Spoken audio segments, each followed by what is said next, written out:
What if I told you that the creator of Counter-Strike, a game that became a half-myth, earned less than the price of a single modern CS2 knife skin? And that the game, which started as a two guys coding at night mod, later generated over $1 billion for the industry, built in a sport with $2 million plus major prize pools, and created a skin economy worth hundreds of millions, while its creator played it for free, sitting in an internet cafe. This paradox is a story every CS fan must hear. Just think about it. The man who wrote the core gameplay, who ran around with an MP5 and held top 3 on servers, played every day for 4 hours until 2003. He saw cheaters back in 2002, when VAC was barely being written. He tested CS 1.6, tuned the first balance patches. And this same man quietly worked on an early prototype of Counter-Strike 2 at Valve, 10 years before CS2 became real. But the most important part? Nobody expected Counter-Strike to become a money machine. No one imagined that the free-to-play skin economy would generate $400 million a year, that collectors would pay $200,000 for a dragon lore, that pro players would earn $20, 000, 40, 000 a month, and that tournament prize pools would surpass the budgets of some films. CS became like football, a game everyone knows, a game you simply can't kill. Now imagine this. You're standing at an after-party, music playing, people dancing. And in front of you is the man who created all of this. He's in the crowd. People approach him, applaud him, take photos. And suddenly, you get a 40-minute interview that's worth as much as a global exclusive. This isn't just a conversation.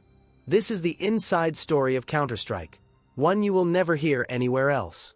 Counter-Strike began as a free mod, but very quickly turned into the most profitable FPS game on the planet. People still underestimate the scale of the money that moves around it. Let's start with Valve. When CS 1.6 became a global hit, Steam was still in its infancy, and Counter-Strike became its core. It was CS that made millions of people install Steam, generating hundreds of millions of dollars for Valve, because CS brought the entire audience into the platform.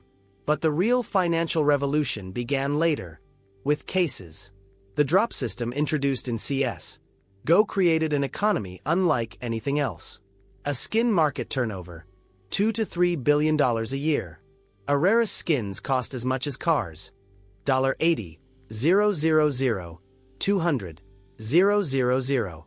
A knives for $5,000 became normal. A case revenue for Valve is estimated at $500+ million a year. Every time someone opens a $2.50 case, Valve earns.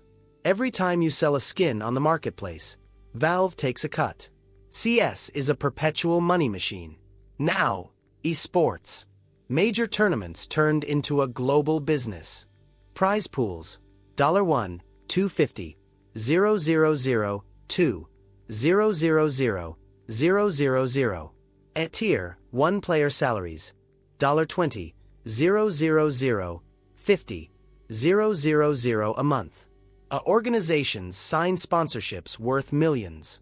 And all of this revolves around a game that's over 25 years old. Even gaming cafes make money off Counter-Strike. In CIS countries and Asia, CS is the foundation of the business. Players pay by the hour, teams rent practice rooms, clubs host boot camps. In Georgia, where the interviewer built a gaming lounge, every seat generates stable income thanks to CS.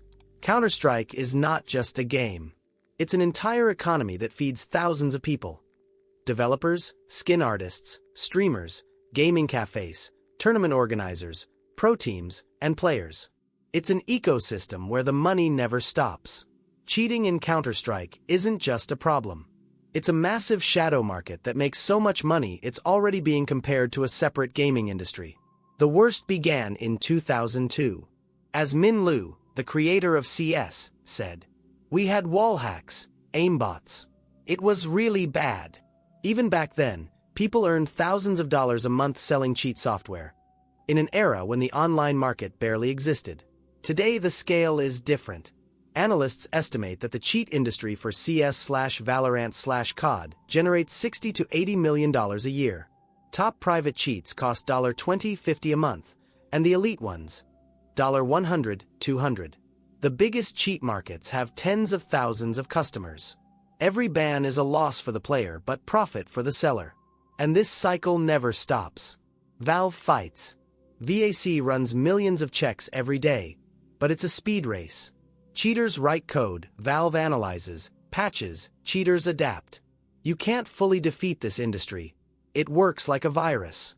AI anti-cheats are the new frontline.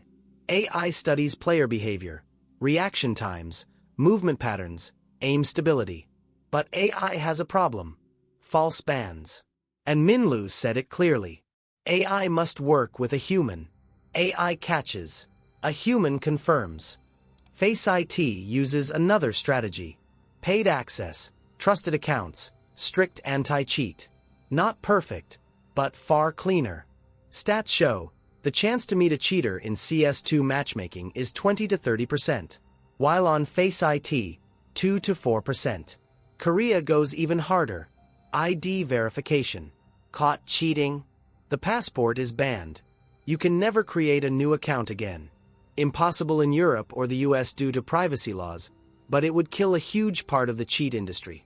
Cheating is millions of dollars, hundreds of software teams, and an endless battle. And this battle shaped modern Counter-Strike. There's one truth almost no one says out loud. Half of Counter-Strike's success wasn't made by Valve, it was made by modders and server owners. This is a whole economy inside the game, with millions of dollars circulating every year. When Minlu created CS, he played on community servers every day. And he openly admitted, I met tons of friends there. In the 2000s, people bought servers with their own money, installed mods, created maps. That culture became the foundation of the entire series. Then it exploded. Surf, Death Run, KZ, Bunny Hop, Gun Game, Zombie Escape. All of these brought thousands of players to servers daily. Today, major projects like CYBERSHOKE, Brutal CS, KZG make money through a premium subscriptions, a skins and customization, a sponsor integrations, a donation systems. A top-tier CS2 server makes $20, $50K a month. Giants, $100, $150K plus. Some workshop maps earn their creators $10, $50K a year just from cases and royalties. Dust, Inferno, Nuke, all started as community maps.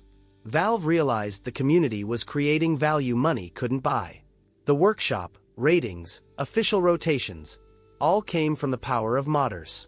When Minlu saw that CIS countries still play CS 1.6 in cybercafes, he was shocked. But it makes sense. People aren't only attached to the game, they're attached to servers, the atmosphere, the mods that lived for decades. Matchmaking will always be random. But community servers? That's a family, a place you return to. And the most important fact.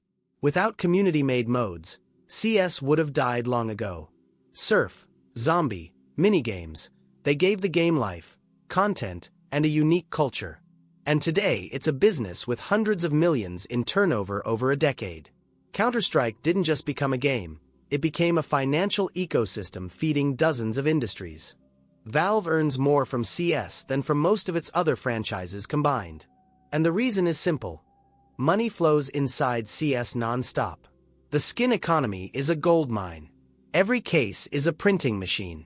When a new collection drops, Valve makes $2 to $4 million in the first 24 hours. Annual revenue from cases and marketplace fees is estimated at $500 to $800 million. Top skin artists make $100,000 to $400,000 a year just from royalties.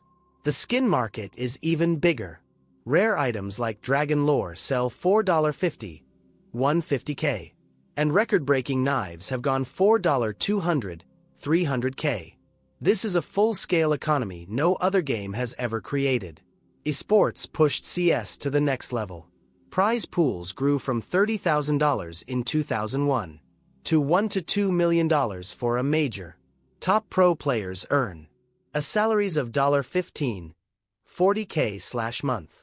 A sponsorships and sticker revenue that can bring $50K, $300K from a single major. Steam became massive because of Counter-Strike. Minlu said it himself. Gabe built Steam because he saw the future. digital games. Today Steam generates $1 to $2 billion a year for Valve. And CS is one of the key sources of traffic and sales. Gabe Newell, the eccentric billionaire with knives and Mongolian throat singing, was always the strategist. Don't touch CS abruptly. Let the community build. Work slowly but precisely. And the result is undeniable. Counter-Strike survived 25 years. It will survive 25 more. Because CS isn't a game. It's a culture, an economy, a career, a business, a sport, a memory. It's where generations met, from 1.6 to CS2. And as long as servers, mods, skins, and tournaments exist, Counter-Strike will live.